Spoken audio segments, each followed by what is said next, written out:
Alors, bienvenue dans l'Esprit d'Actu. Je reçois aujourd'hui Abdelaziz Chambi, président de la coordination contre le racisme et l'islamophobie. Alors bonjour Abdelaziz Chambi. Bonjour.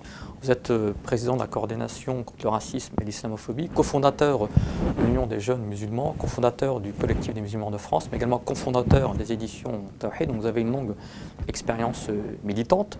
Alors au sujet du CRI, donc il a été créé quelques années après le CCIF. Pourquoi avoir créé une coordination contre le racisme et contre l'islamophobie, quelques années après la création du collectif contre l'islamophobie en France? Effectivement, on a créé la coordination contre le racisme et l'islamophobie il y a 4 ans aujourd'hui, un peu plus de 4 ans, suite à une rencontre que j'avais eue avec les responsables du CCIF, et, le président et la juriste de l'époque, en leur faisant part d'un cas qui était emblématique et qui était exploitable politiquement, pas seulement juridiquement. C'est une Palestinienne, mère de famille divorcée avec 5 enfants, qui avait un agrément d'enceinte maternelle, on lui a refusé à cause du foulard. Donc je suis venu les rencontrer à Paris, et j'ai discuté avec eux, et on m'a dit non, il vaut mieux pas faire de bruit, parce qu'ils vont nous faire sortir une deuxième loi. C'était avant que la loi sur le niqab sorte, etc.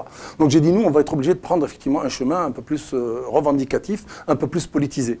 Et nous, l'objectif, c'était effectivement de ne plus traiter les affaires d'islamophobie sur le plan juridique, mais sur le plan politique. C'est-à-dire qu'aujourd'hui, c'est le système qui produit de l'islamophobie en votant des lois islamophobes, des lois d'exception, en banalisant des discriminations manifestes contre les musulmans et les musulmanes. Donc pour nous, ce n'est pas le fonctionnaire du coin, c'est l'État, le système en tant que tel, qui produit cette islamophobie et qu'il faut combattre. Et on ne peut le combattre que sur le plan politique.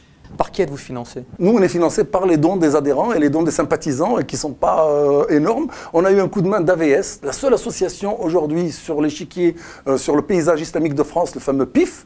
On a sollicité pour l'affaire de la voilée du 9e, qui a été dévoilée le jour de son mariage, humiliée devant tout le monde. On a sollicité toutes les organisations musulmanes de France. Qui ont refusé de vous aider? Qui ont refusé de nous donner le moindre euro. Pourquoi? Je ne sais pas, on n'a pas eu d'explication, et on est étonné d'ailleurs, parce que ce n'est pas ma sœur, ce n'est pas ma fille, c'est une musulmane qui peut être demain la fille de n'importe quel responsable, l'épouse de n'importe quel responsable.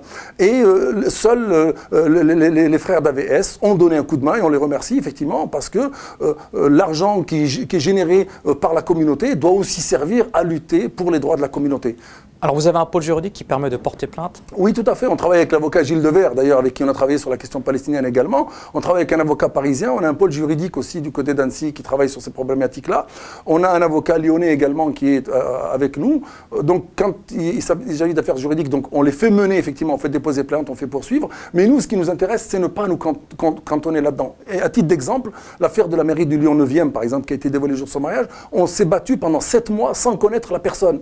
On ne la connaissait pas. C'est bien la preuve qu'on peut mener un combat de dénonciation sur le champ politique sans avoir à connaître la personne. Et on l'a connu après, parce que c'était bon, des gens un peu proches du courant salafiste qui n'osaient pas, qui attendaient la fatwa du shir, etc., etc.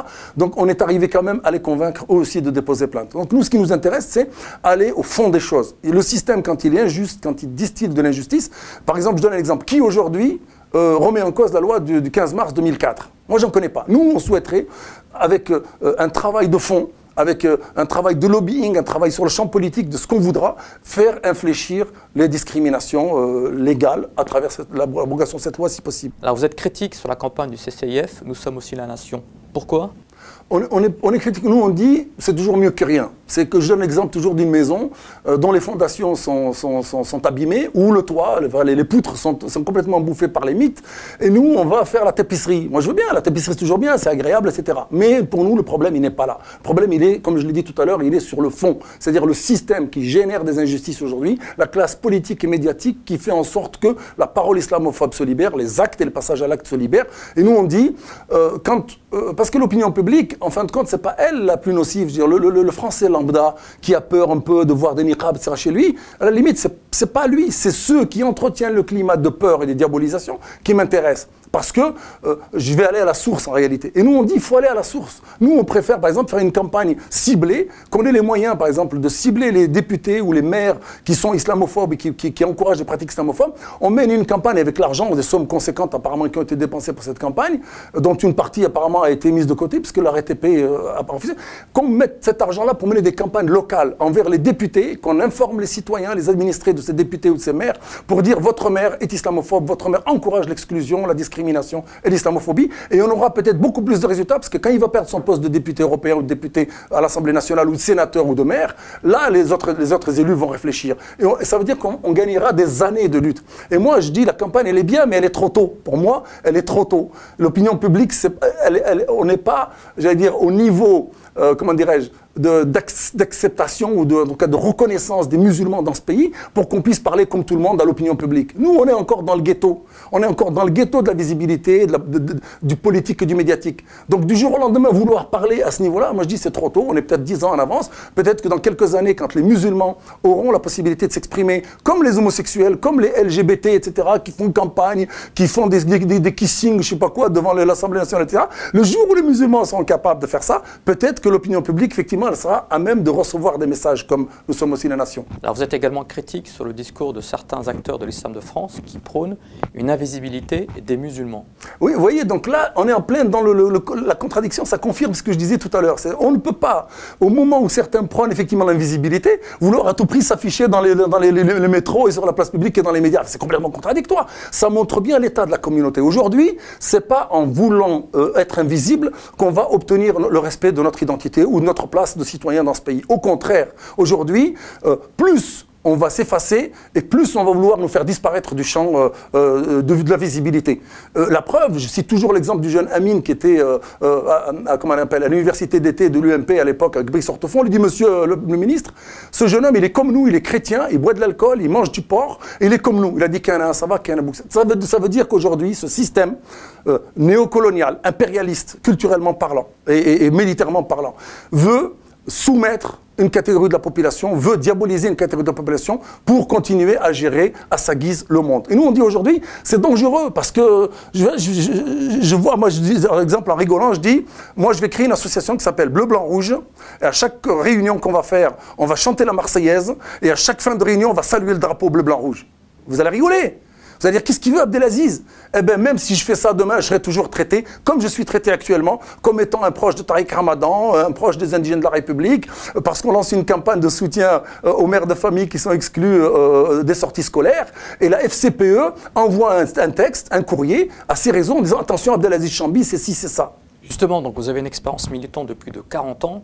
Vous avez payé très cher cet engagement, puisque vous avez perdu à plus de 4 reprises votre emploi. Oui, effectivement, oui, 5 même dernièrement. Enfin, j'ai été aussi évincé d'une vacation que je faisais dans une école d'infirmières avec Mohamed Minta, d'ailleurs, imam de Dessine à Lyon. Et parce que, effectivement, mes engagements dérangent beaucoup de gens. On préfère aujourd'hui effectivement les gens qui sont plus dans le politiquement correct, des gens qui sont dans l'aliénation. Aujourd'hui, il y a 3 postures. Effectivement, c'est pas moi qui le dis, c'est Frantz Fanon qui le dit, il explique assez bien. Il dit soit on est dans la sublimation de son identité et dans la rupture avec l'autre, le clash de civilisation, comme certains font aujourd'hui en se distinguant du reste de la population et en étant en rupture. Soit on est dans la haine de soi, c'est-à-dire dans la volonté de plaire au maître à tout prix et d'effacer son identité personnelle et de s'approprier celle de l'autre, y compris en brandissant le drapeau bleu, blanc, rouge, la nation, la patrie, etc., etc., ou la lutte contre justement ces formes d'aliénation. Et nous, moi, j'espère être dans cette catégorie-là. Alors ça, une semaine, j'ai diffusé une lettre de la FCPE qui me criminalise parce que j'étais un proche de Tariq Ramadan et des indigènes de la République, et j'en paye encore aujourd'hui le prix. Et ça, mais c'est pas grave. Je dis, moi, voilà, je travaille pour une autre dimension. Donc le jeu en vaut la chandelle. Tant que c'est pour défendre la justice et l'égalité de droit et le traitement et le respect des citoyens, quelle que soit leur confession, leurs origines, le jeu en vaut la chandelle. Je suis prêt encore à payer le prix. Il n'y a pas de problème. Merci à vous, Abdelaziz Chambi. Donc, merci. À très bientôt, Inch'Allah, pour un autre numéro de l'Esprit d'Actu.